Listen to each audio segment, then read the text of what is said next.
27 reasons why the Nikon F2 Photomic is better than the Nikon F Photomic FTN.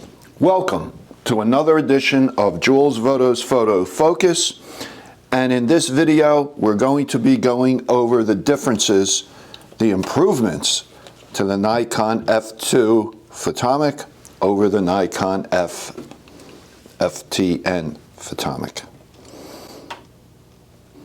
Shutter speeds on the Nikon F2 go up to 1/2000th of a second. Also, using the self timer on the front, you could extend those speeds down to 10 seconds, from 2 to 10 seconds. The Nikon F2 has a 1/80th of a second flash sync speed, indicated by this little red line there.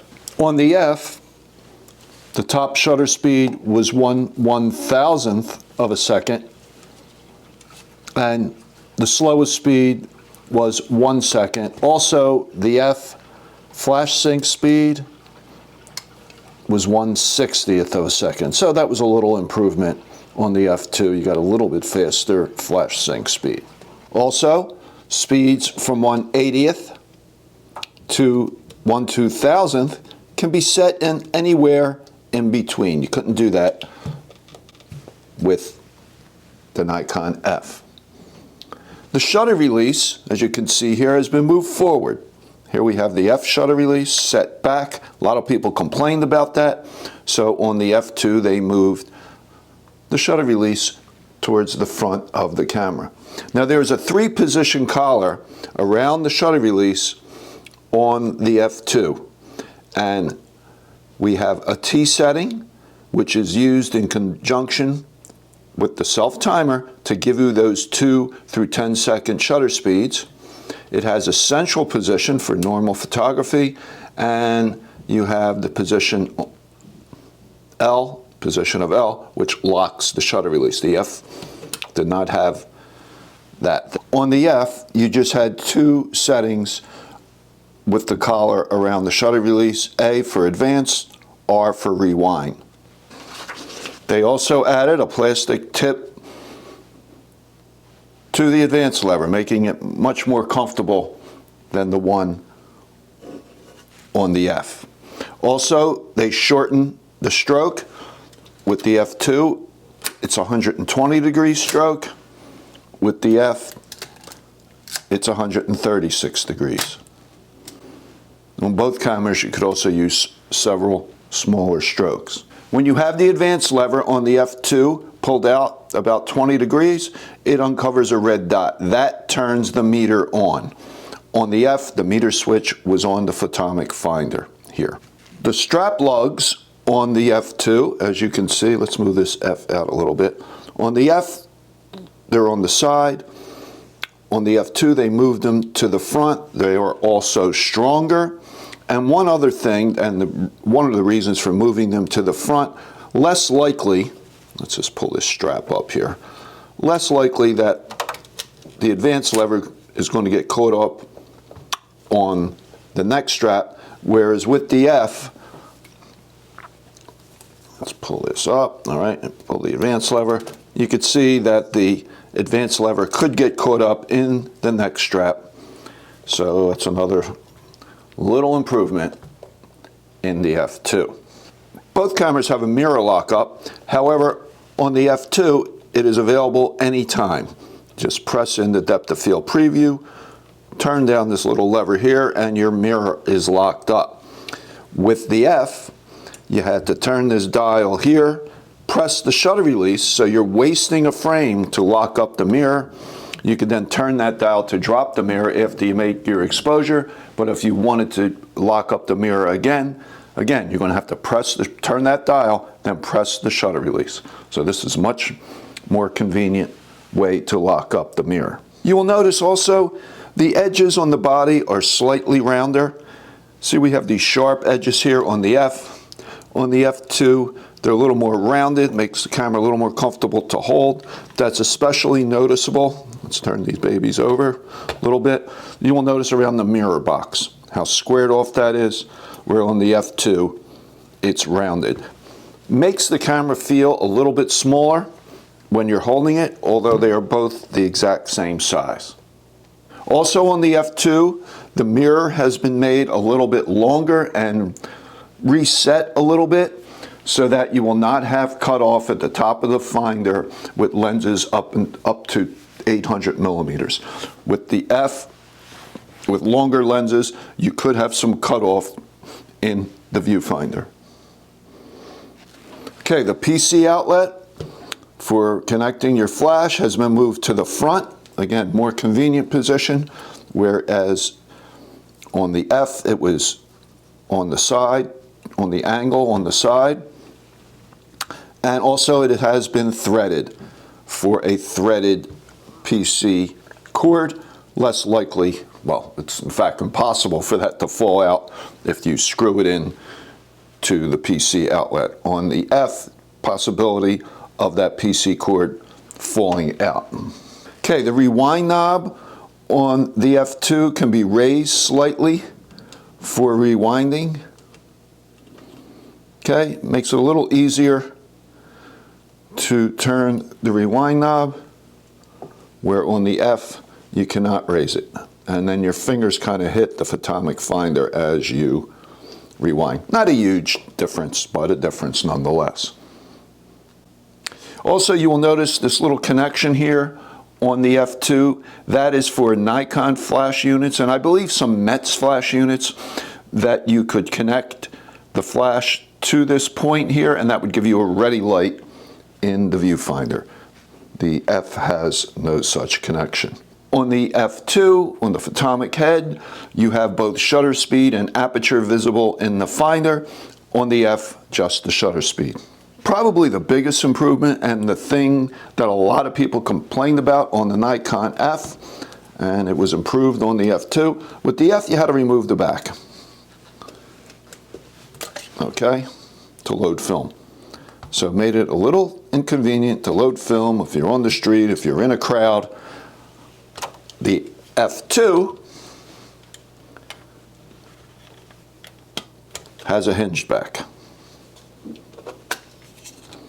Okay, much easier, but the back is removable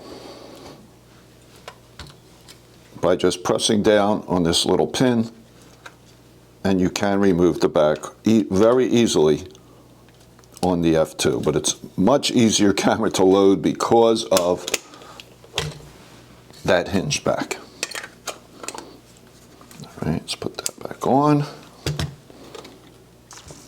Okay, let's continue. Motor drives. Both cameras accept motor drive. With the Nikon F, to add a motor drive, needed a little modification from Nikon, and also you remove the back and replaced it with the motor drive. On the F2, all your connections for the motor are here, and you just attach the motor to the bottom of the camera.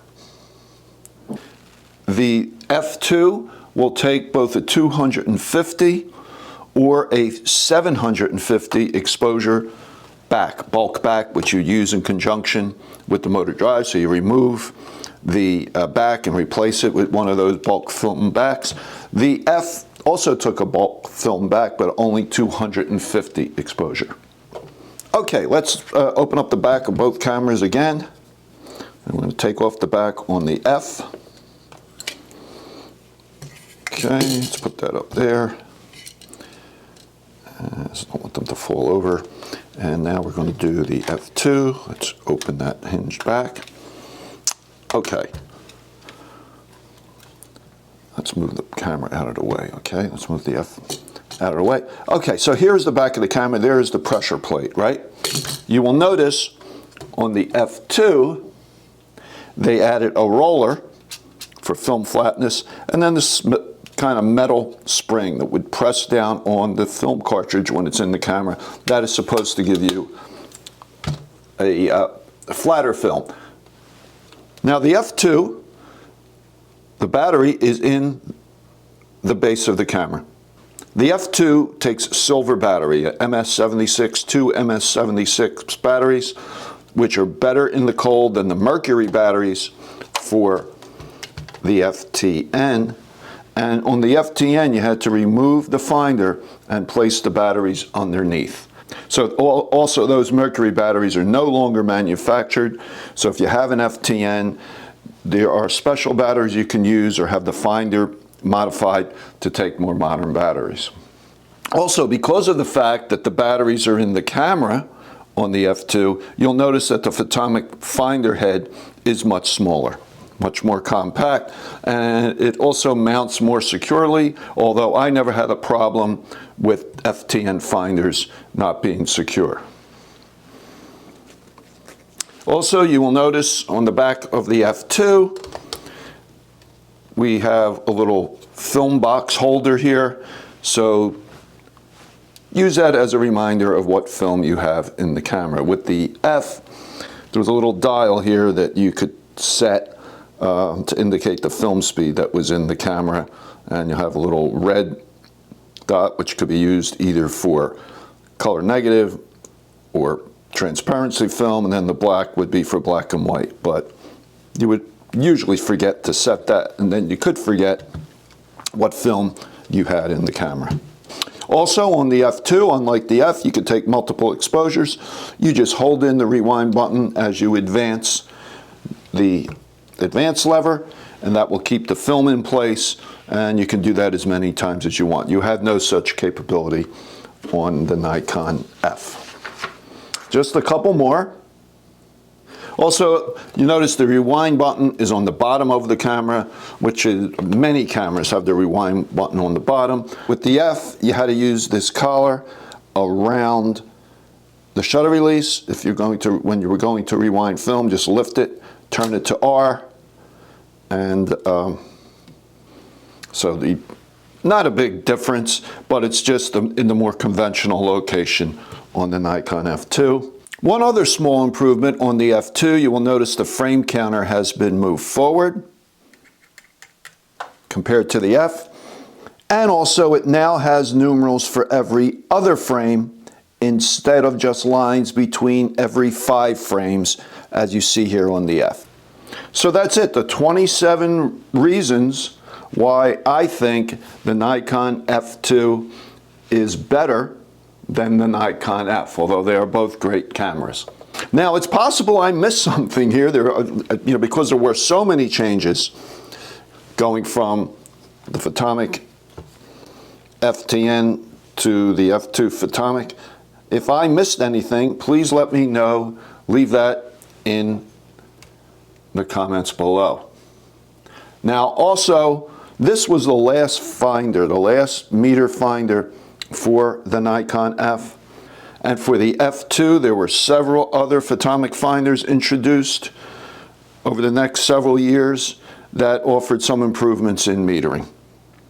Okay. So I hope you enjoyed this video. If you did, please give it a thumbs up and subscribe to my channel. I publish a new video every Monday morning and Wednesday morning at 11 a.m. Eastern Time.